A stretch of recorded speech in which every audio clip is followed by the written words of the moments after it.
O começo da negociação a gente pode chamar de preparação. A preparação é o momento em que a gente ainda não se sentou na frente do outro. É o momento em que eu vou examinar o que eu vou conceder e quanto, e em que sequência, a minha margem de resultados, é quanto eu quero de ter o resultado, e ter o mínimo resultado e o máximo resultado, e o que eu aprendi na última negociação com essa pessoa.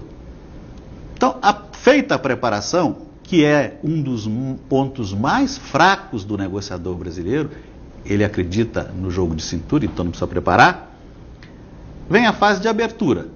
A abertura é uma fase muito tranquila para o brasileiro, né? A abertura é criar um clima favorável para a negociação, contar uma piada, brincar um pouquinho, etc. Embora a gente tenha que tomar um certo cuidado, né? Porque tem uns brasileiros por aí que contam umas piadas que Deus me livre, né?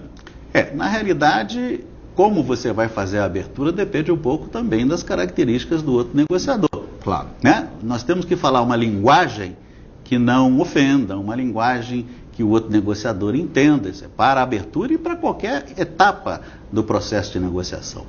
A terceira etapa é a exploração. Se eu vou negociar alguma coisa com você, Juliana, por exemplo, eu preciso conhecer um pouco da tua vida. O que é que você espera da negociação? Como é que você vê aquilo que eventualmente se propõe a você? Quais são as suas necessidades? Enfim, eu preciso ter uma fotografia bem clara do que você é. E nessa hora, o fundamental é fazer perguntas, não é? Sem dúvida, né? E há um tipo de pergunta que nos dá mais retorno do que outra. Essa pergunta é a que se chama pergunta de respostas abertas. Vilhena, você pode me dizer um pouco mais sobre o assunto X? E aí eu tenho a oportunidade de falar. Em vez de, numa pergunta de resposta fechada, simplesmente responder sim, não. O sim e não vai te dar nenhum tipo de informação. Então, quando eu conheço necessidades, expectativas do outro negociador, eu estou mais ou menos pronto para apresentar o que eu quero negociar. E a apresentação tem 3 momentos, vamos chamar assim. Características, soluções e benefícios. Características significa eu descrever o que eu vou negociar, o que eu quero negociar com você.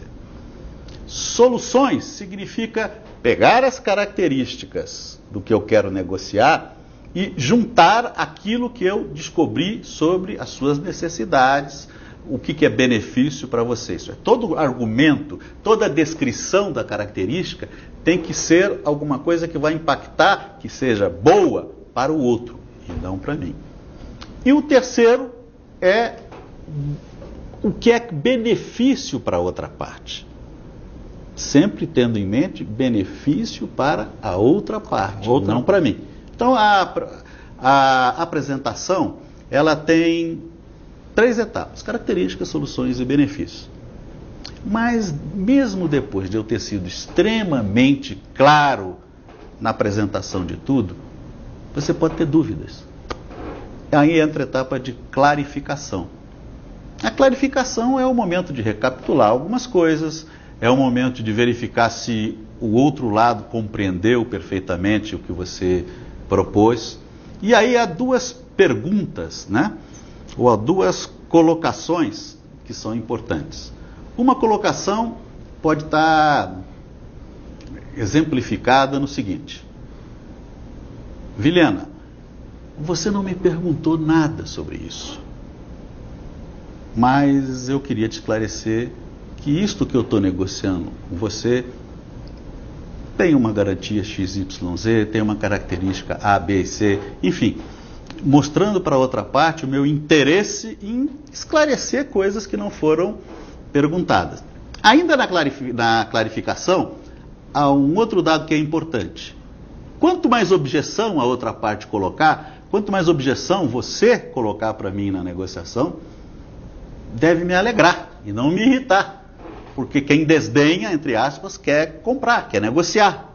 E aí eu estaria demonstrando o meu interesse. Eu só vou colocar objeções, eu só vou fazer perguntas, eu só vou discutir o assunto com você se eu quiser prosseguir nele. Porque a coisa mais fácil de eu fazer para acabar com o processo é dizer, ok, entendi, muito obrigado, qualquer dia desse a gente conversa de novo. Ou então fica quieto.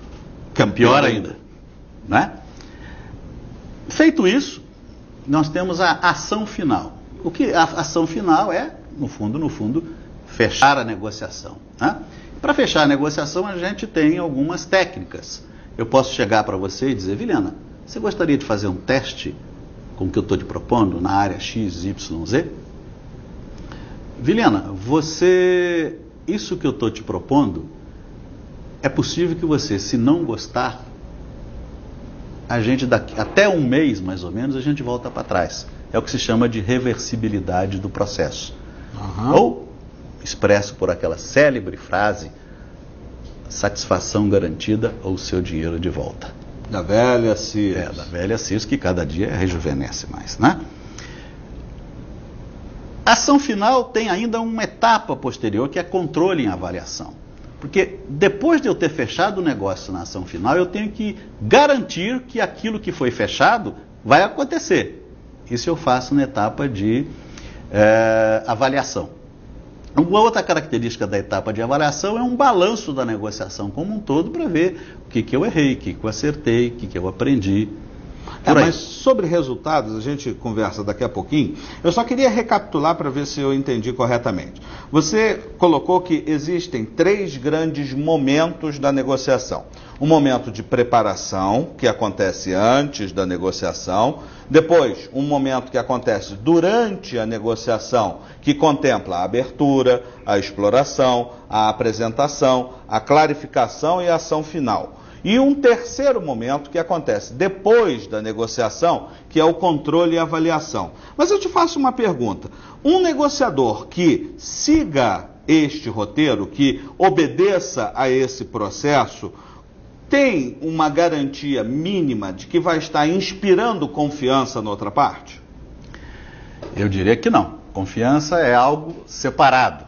É algo que necessita, digamos, de um pouco mais de profundidade na abordagem, da mesma forma que os estilos, são aspectos comportamentais do processo de negociação.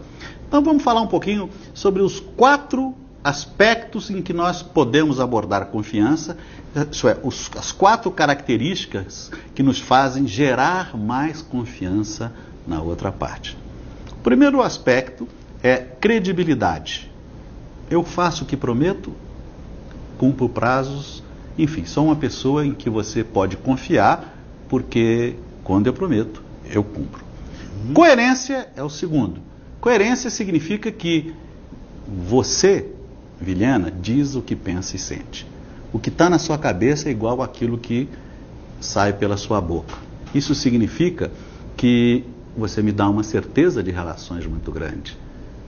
Você pode até dizer o que não me agrada, né? A curto prazo eu posso até ficar chateado, mas eu sei que você está sendo, entre aspas, sincero. A terceira característica é a abertura. O que é a abertura? É, ao longo da negociação, eu passar para você informações que não são confidenciais, mas que, no meu ponto de vista, você as conhecendo, nós podemos juntar as 2 contribuições e sinergicamente chegar a um resultado maior que a simples soma do seu conhecimento com o meu conhecimento. E a 4ª característica é receptividade. O que é receptividade? Receptividade é a minha competência, né, de conviver com diferenças individuais. Você tem um belíssimo Fusquinha amarelo. Eu tenho um, entre aspas, maravilhoso Porsche azul. Eu não vou achar que você tem um defeito porque tem um Fusquinha, ainda por cima é amarelo. Nem vou achar que porque eu tenho um Porsche, eu vou ser melhor ou pior que você. Então, isso significa que a capacidade de conviver com aquilo que é diferente. O respeito a essa diferença. Isso. Então,